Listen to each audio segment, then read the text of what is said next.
Hello and welcome to the Freedom Seeker Show, the show where we have unfiltered conversations that matter to women. I'm your host, Yvonne Winkler, and I am the founder of the Lotus Emerging Entrepreneur Program. I'm also Managing Director for eWomen Network, and I am a facilitator for Daniel Laporte's signature program, the Desire Map. And I'm here today with Kati and Alex Pauls from KB Designs, and we'll dive into the topic of websites, DIYs, or hiring it out, and the crucial step you probably missed when you used a website builder.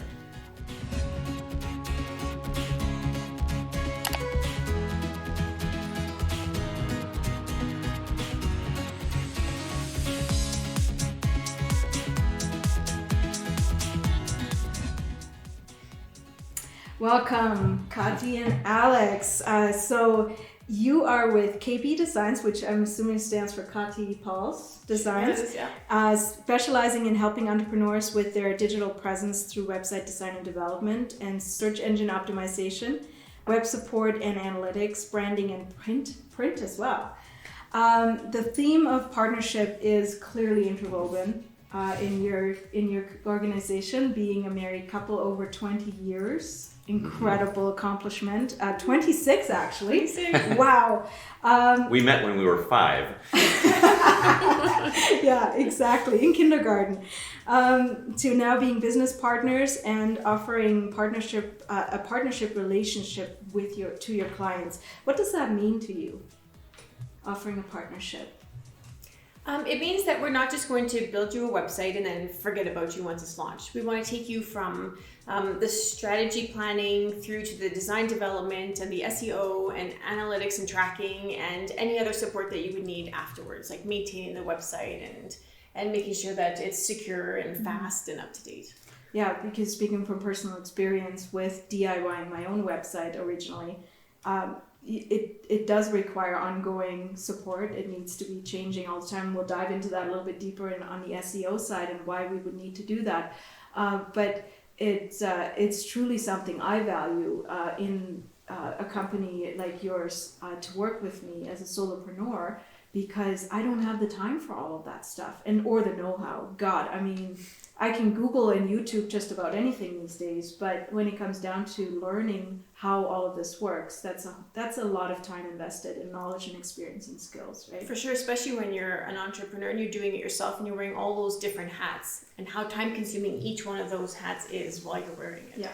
So, and that's why KP Design was Kati Paul's Design, and then Alex came on board, and now all of a sudden I'm not doing everything by myself, and it is marvelous to have somebody else help me out and take care of the things that I'm not especially great at. And focusing on strengths, right? Because you're the creative director, and that's really your hat, and that's what you shine in. And then Alex, you do business development for KB Designs. Yeah, that's correct. I love calling our clients, emailing, talking to them, texting with them. That's my strength. Yeah. And she just loves to work in the background and do the design. And not that I don't love people. I love the interaction too, but on a different level. Yes, absolutely. And it is a skill. It definitely is a skill. I think, every business needs to have and big businesses do, right? The ones that have the budgets, they have their marketing department, they have their public relations department, they have their sales department and their design department and so on. So I love that you guys really niched into what you're really good at and then really working with that. So it's been how long now since you've been working together? we're coming up on the 1-year anniversary now. Woohoo! Yeah, so Well, congratulations. Yeah, no, it's really good. I'm excited. Yeah, that's awesome. Well, so far, before we dive into the 5 things that we're going to talk about today, what are some of the biggest challenges that you had to overcome working together? Being married, being parents. You're also parents of 2 lovely girls. What's been one of the biggest challenges? Honestly, the only challenge we have working together is when our children started working from home in March, when all of this went down. So honestly, we have our own separate workspaces. Mm-hmm. We work pretty much separately, and then we come together for short bursts, and we make actually magic happen when we put our heads together. A lot of people ask us, do you have a hard time working together? But we don't, because we did start dating when we were 15. we grew up So together. it's 15, not 5. Right. Oops. Right. So yeah, it's sorry, everyone knows our age now, but That's fine. it's easy to work. And that's how you know you're doing the right thing, when it feels easy and fun, and yeah, I mean there are times where it gets a little rough, but Well, it's funny because our brains think completely opposite. So it's interesting what she comes up with and what I come up with. Usually my stuff gets thrown on the garbage, but that's fine. Once in a while, that 5 or 10% of our ideas are okay, like from me. So it's good. I enjoy it. I like the fact that we fill in each other's blanks. And that's important because I remember when I met you, you were in a job that you. I call those the soul suckers. You're not like, you know what you're doing and you're good at what you're doing, but it's not really lighting you up, right? Right. And so I'm really excited to see you be that excited about this year and how good it's been for you guys. It's not very often that a business can say in their first year that they are still enjoying it, that they're having fun, and that they're working together with their partners and being successful at it on top, whatever your definition of success is, right? I think the biggest challenge for me coming from the corporate world is to becoming an entrepreneur is, wow, it's like, you start working and you have to work your butt off. Mm-hmm. It's not, I'm sitting in the cubicle, I'm not feeling it today, I'll just do whatever I can. And, you take on a different mentality. Yeah, and then I'll just punch out at 4 and I'm good. Yeah. As long as I can do the minimum, right? Mm-hmm. Now it's, oh wow, we got to eat, we got to get some groceries, and we got to go to meetings, and there's lots of nights where we're working till 10, 12 p.m. And I'm like, wow, I am not used to this, So it's been an eye opener. Like, entrepreneurship is great, but you have to. You have to commit to it. You have to love it and do it. You're all in. You're all in, 100%. Yeah. Probably one of the biggest illusions, which is a great transition into what we're going to talk about today. A lot of entrepreneurs, at least the ones I've been working with, have this idea of this freedom piece, and that's often why they want to be entrepreneurs, so that they are more in charge of their own time and money and resources and whatnot, or to be spending more time with their children. That's actually the number one reason for women why they want to be entrepreneurs, is that they have more time to spend with their families. And then that's usually the first thing that goes. And one of the reasons it went for me was because I felt I had to do it all myself. And so I started, you have to start with a website. Of course, you create a business, you have to have a website, sure. Which is why we're here today. So I started my website and I looked at the GoDaddy one first. Oh, so the GoDaddy web builder, builder. yeah. And then I went to Squarespace. Exactly as promised, they're fairly easy to use to get a website up, but I wasn't getting or seeing any results. And for me, the maintenance piece was really difficult. So I'd love to hear from you. Website builders are typically fairly inexpensive to get into. So what's the real cost of the initial inexpensive web builder? Yeah, that's how they get you. They advertise it as super low cost, and in no time you'll have your website up and running. So you're in there, you're doing it, and then all of a sudden you need your template to do just a little bit more. So then then go to the App Store and add this piece of functionality on, but that's going to cost you. And then it's like, well, you could make this more search engine optimization friendly, but in order to unlock this feature, you're going to have to pay a little bit more. And they've got you on a monthly plan, and they just keep adding all these things. And before you know it, you're paying a good amount more than what you initially set out to pay. Right. It's a great business plan for them, obviously, because I don't know if anybody listens to any podcasts out there, they have celebrities pitching these. Yes. Even on TV, they have the commercials, and on YouTube as well. So they obviously have a big budget to pay celebrities. So obviously their model is working. And, from the research that I've been doing too, one of the most Googled topics when it comes to websites is how to build a free website. I was very surprised by how to build a free website, being at the top, of the searches. Well, let's talk about it because there are definitely lots of ways nowadays to create a landing page, and to have your presence on the web. But I always said, like, what good is a website to me when no one can find it? And that's where my knowledge started to sink, because I struggle with just using Google, and all of the intricacies. So yes, the platforms are out there, and yes, they have a great ability to DIY it, but you still have to have a certain amount of knowledge to really optimize them. Right. And then, especially from the SEO side of things, I just felt that I was limited in terms of what I could do with those websites. Yeah. Well, search engine optimization is a multi-billion-dollar industry. Just the optimization itself. Big companies out there, medium-sized companies out there, they're spending a lot of money optimizing, using search engine marketing, making sure that they come up first and that you do not. It is very competitive out there, and you need somebody on your team helping you, because if you make, ABC electric company website and put it out there and don't spend any money on Google ads or search engine or Facebook ads, nobody's going to be able to find you. Yeah. Nobody will. So out of curiosity, then, let's say I am a fresh starter, just startup entrepreneur. I have a very limited budget to do anything in terms of website design or hiring someone to help me with SEO and all of that. What would be a recommendation for that group of people that are in that position right now? Where is probably the best effort put? Is it like into Facebook, into LinkedIn, into those free sites, or? As far as advertising goes? Yeah. I think that the cheapest and easiest way to advertise now would be Instagram. Instagram is probably the cheapest and easiest way to gather followers. Now, whether or not you're going to be able to convert anything. Oh, so there's that crucial question. There's is it that. Just visibility, or is it conversion you're Right. looking for? Yeah. I mean, you with the right hashtags and with the right amount of posting and building up a following, that's probably your cheapest and easiest way. But that doesn't necessarily mean that that's going to convert or that you're actually going to hit your target audience. Right. Either. Even with a website builder, whether that's Wix or Squarespace or GoDaddy, you have the ability to at least add an alt tag to all of your images. At least.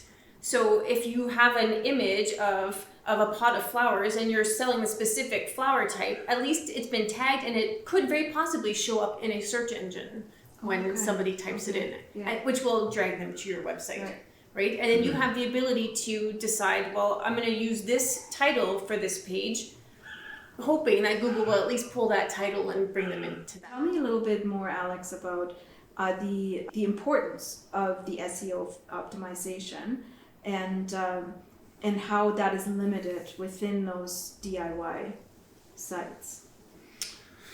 Like you said, you can add those tags. But I mean, if I don't know that, or if I don't know where to do that within the images, right? And because it is a template, they don't want people just to go in there and have access to the back end, because if you break that template, that's going to cost you a fortune to call them and say something went wrong, and that's right. And they don't want to be inundated with that kind of. No, they discourage the coding, self-coding a lot. Yeah, right.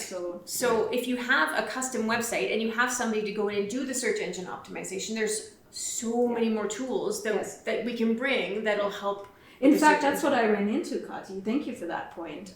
When I had my Squarespace site, I tried to find someone, a search engine optimization specialist, to help me optimize my current or existing website, and he said, "No, I'm not touching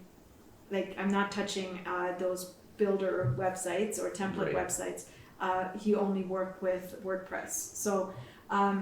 So to get back to that question, what's the difficulty with that? So the biggest factor is that there's so many variables when it comes to SEO. Like if we're just talking about a page, not the entire website, but let's just talk about a page.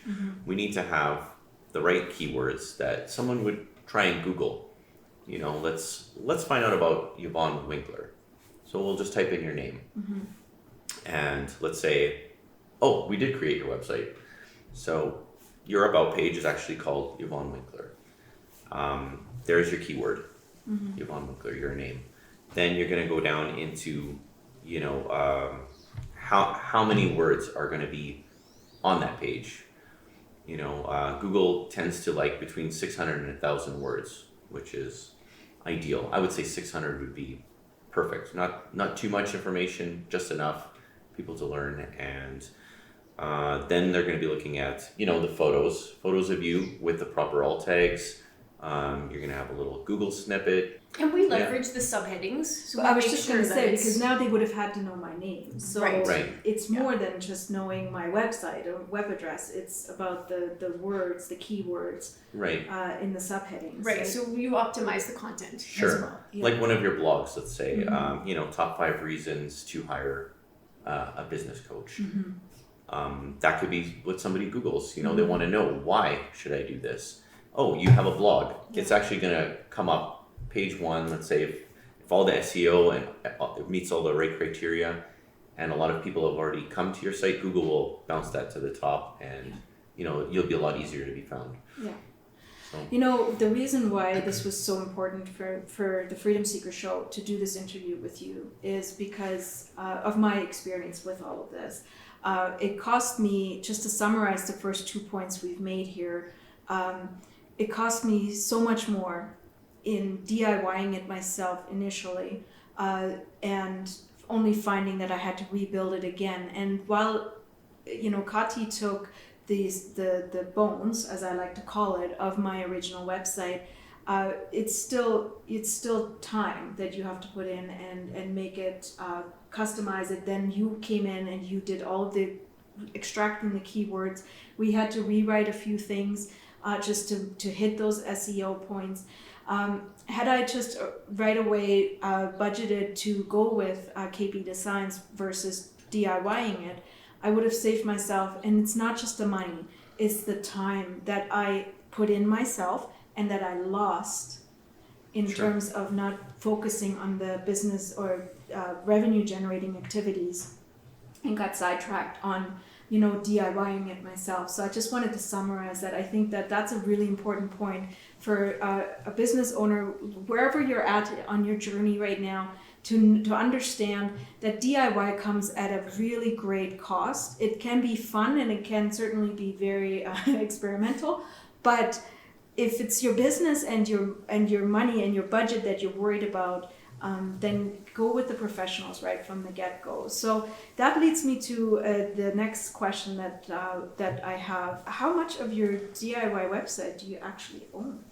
Okay, so when you take the example of you being in Squarespace and you're wanting to move away from Squarespace, how easy was it for you to take your content and move it over? Did they want you to take your website and just kind of transfer it over to WordPress or anywhere else? They didn't let you. You were able to download some of your blog posts to an XML file, and that was it. Everything else they own.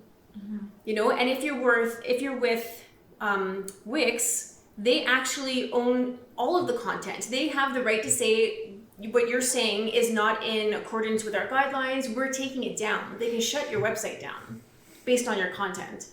Whereas WordPress, because it's an open source CMS, you own all of it, 100% all of it. You can pick it up and move it wherever you want. You can pretty much, you have your freedom of speech. You can see. Did you know that? Right? I didn't know that. I didn't know that either. that is crazy and so important. I mean, you know how much it takes to write a blog and to get it out there and then to get some eyeballs on that. And then they just have the ability to say, we don't like this content, or it doesn't apply, it doesn't go with our rules and whatnot, and shut it down. Wow. I don't know how often that happens that they would shut you down, but it is in their fine print. Yeah. But it's not actually somebody doing it. They're using AI.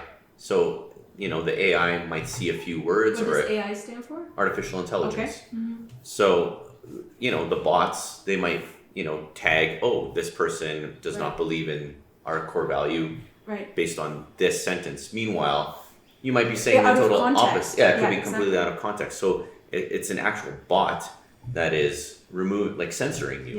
Yeah. I have a huge problem with this. Yeah, I do too. Well, it's very similar to how Instagram, Facebook, and those platforms operate as well. It's, Right. It's the bots, and then good luck trying to get a hold of someone to rectify it and to reopen your account. So Sure. thank you for that. That is mind blown right now. So I'd love to get to the crucial step that we all probably missed when we jumped right into building our website on whatever website builder we used. What's one of the crucial steps that we probably all missed? Well, when you go with a professional web design agency or team or what have you, the first thing we're going to come to you and say is, what's your business about? What are your goals? Where do you see yourself in 5 years? So you're so anxious to get this up and running with this website builder that maybe you did not stop and say, what is my plan? Is this website going to be able to support me for the next 5 to 10 years? Yeah. So without that strategic plan, you're kind of, just throwing it out there and hoping, but that plan is so important because fingers and toes crossed that it'll survive, or else in 5 years you're going to be in the same position again where you have to reconsider this again. Completely rebuild. And that was actually one of the key things that I was facing. And I think this is really important. So what Kati was just saying is that when you take a moment to sit down and really decide what is this website intended to do for you, is it purely a landing page with your picture and information on how to get a hold of you, then a DIY might be sufficient because it'll serve as a business card. But if your website is to incorporate maybe sales in the future, or some form of membership site, or blogging, or podcasting, or any of those things, you might want to consider, those aspects right up front, so that a WordPress site, for example, can always be built upon. You code yourself versus the templated site where you are restricted to sticking with that template and to the layout and to the coding that already exists within the website. And that's exactly what I came across. I was limited and I was capped. I couldn't grow beyond it. So we had this discussion. We was like, we'll have to transfer it over to WordPress site. So that's essentially point number 5 is as your business grows, your needs will outgrow your DIY site. It is limited, right? So what are some of the other aspects where it's really limiting, just to give some food for thought? So you're going to be limited in the customization ability, right, to customize the way it looks. If you're not paying for just that little bit more, you're going to have their branding on your website. So you have to pay that additional money to get rid of their name. And you want to be able to incorporate your colors. But then if you want a different theme, or if you're going to switch to e-commerce, well, you're going to be paying a lot more for that. But you're also then starting again with that particular theme that can handle e-commerce. So, you're, in a corner in every direction, right? Because you don't have access to the back end. So when you want to come and hire a professional team to do it for you, like we said before, you can't bring it with you. We have to start from scratch. Just like the SEO guy, he wouldn't touch your SEO because he didn't have access to. I will not touch a Squarespace or Wix or GoDaddy website builder website. No. Because there's no freedom for me to go in and say, well, this isn't working, so if I code it this way, it'll start working for you. But they don't allow that. Love that. So just to wrap it up, if we've sparked any interest in you right now to maybe reconsider your DIY and you haven't started a website yet, I will attach KB Design's contact information on the show notes, so please reach out. You have been one of the most professional but informal company that I've had the pleasure of working with yet. It's been such a pleasure because you've been very professional in terms of whenever we sat down, you always delivered what you said. You always offered your advice. You always offered your suggestions and experience, which of course is important to me. And you were willing to work with me on everything, even if I had a different idea, you would see how it would go. So very flexible, which I also love because you're not just one shoe fits all models. And I loved that everything you said you were gonna do, you did. You definitely held through to all of that, in timing included. So I really appreciated that. And from a price point of view, you were also very competitive in terms of what your pricing model is.